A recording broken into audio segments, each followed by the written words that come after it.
Alright, Ben. Here. This is Don's idea to freeze a little steak. And by the way, this I got a steak like this and another steak for about $2.50. So I am spoiling my dog, but it doesn't cost that much. You can buy a dog treat for much more. So let's see if Ben likes a frozen steak.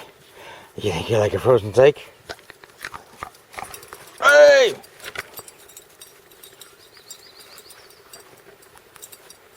It's not really hot out today, so I should have kept it for tomorrow or something like that.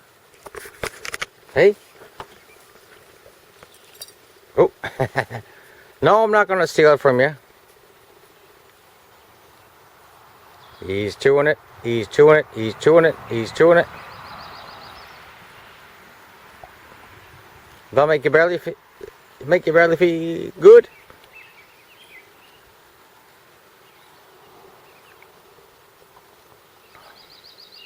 You like that, Ben? Is that good stuff, Ben? Is that good stuff? Huh?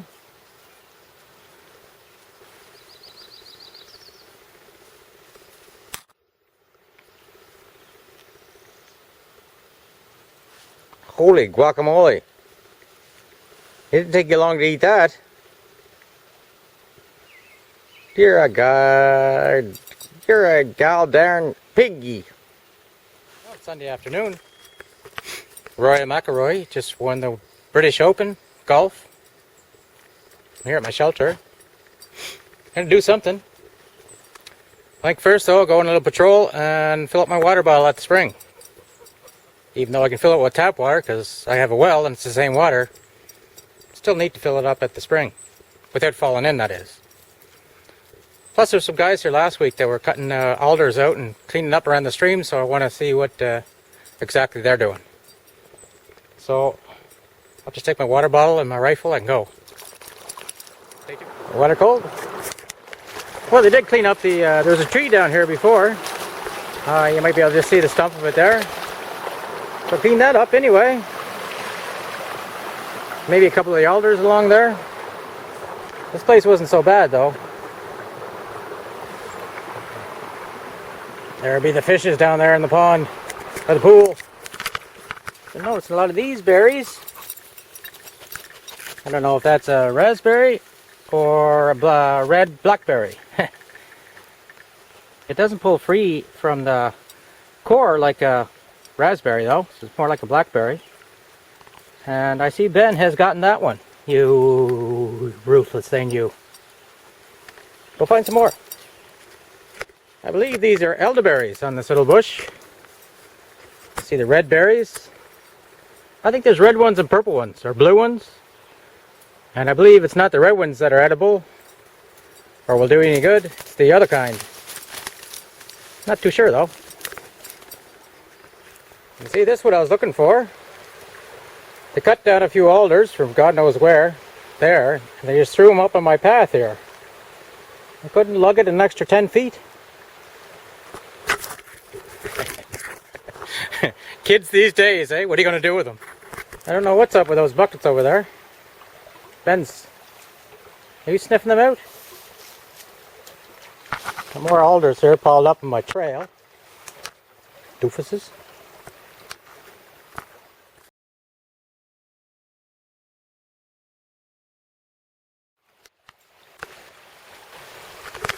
So I'm here at the corner of my property. There wasn't really that much alders in the way up there. Just something to make me complain. Look at this whole big batch here of ferns. They're all fiddlehead ferns. The edible ones. Gotta lock that in the old font up here. Along with a few places that so I can come next spring and hopefully get some yummy fiddleheads. They're called ostrich ferns. Not so much for their feathers, but for this part of them here, which kind of resembles the tail feathers of an ostrich. Later on in the fall and even next spring, they'll be still showing those. So that's how you identify them. And they got these wide, almost almost furry. Well, it's just like felt, maybe. Feeling fronds, or whatever you call those. There's a pretty good patch of those red berries. Now that I think of it, those were the ones that were up at my house last summer. That I did, I even post them on the YouTube or internet or whatever.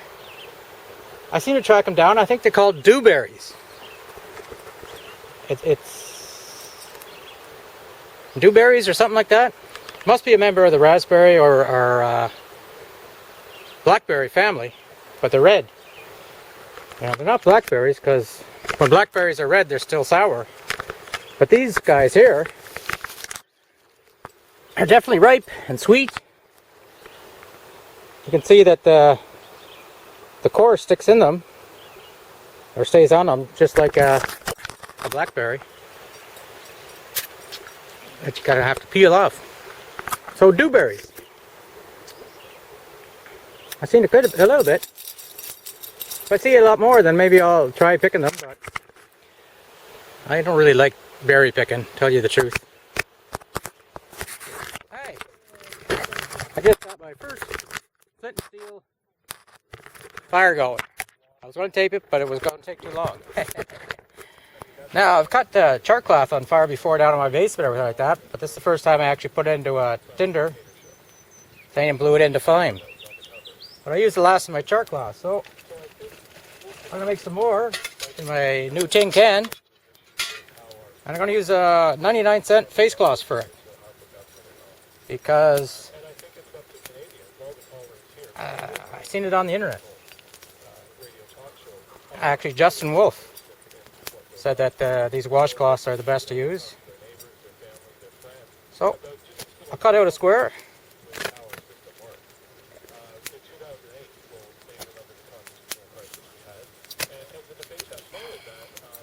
Like this.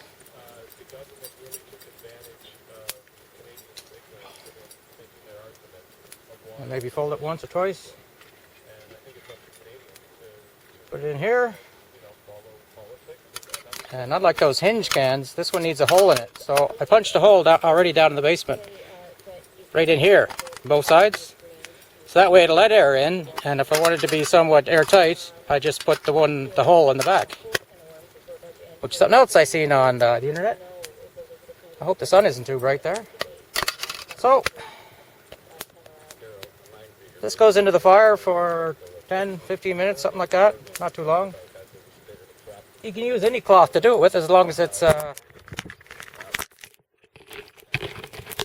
made out of cotton. So, let's kind of move this around a little bit. Duck this in there, and it heats it up without burning. The little hole is just to let gases out, and not let any oxygen in. Now this is the first time I actually made char cloth in the campfire too. I've done it down in my basement with a propane stove or the wood stove that's down in my basement. But this is the first time on a campfire. So that's two new things I'm trying today. So far it's working all right. I had a hard time getting my char cloth going. Maybe it was, I don't know, too old or something like that. But sparks were hitting it. And everything. My steel here. But it just wasn't lighting. Finally, I put it down on the ground. Here, I put a big bunch of char cloth. And then I held onto the striker and hit it with the stone. And that got it going there. It seemed to be a bit bigger way. The only stone I had, or flint or whatever, was this little piece here, which is about twice as big, but it kept on disintegrating on me, and now I only have a little bit left. Okay, so I'll check out in a while and see if I managed to do it right. I think I got to move more of the fire around the tin can though. Anyway, stay tuned. The old fire is winding down. I did everything from my thumb up. There is the new char cloth I made out of the washcloth. The can came out nice. I think I overcooked the first one. See, my tin now is nice and dirty. Well, I was sitting here, I carved this spoon. I still got some finishing work to do with it. And I'm just finishing up on this spoon here. Put the fine details in. See if I can do this without breaking it. So all in all, productive afternoon. There's my buddy Ben, who hasn't hung around here. He's been out chasing the cats. The cats have been here more than you, Ben. Anyway, so that's how I spent my Sunday afternoon. I'm going to pack up here, I think, and head inside. Plunk down in front of the TV. Actually, I got to finish the spoon first. I'll get down to where I just have to sand it. This is my first attempt at making a curved thing like that. Anyway, thanks for dropping by, and have a happy Sunday night and the rest of the week. Chris, out.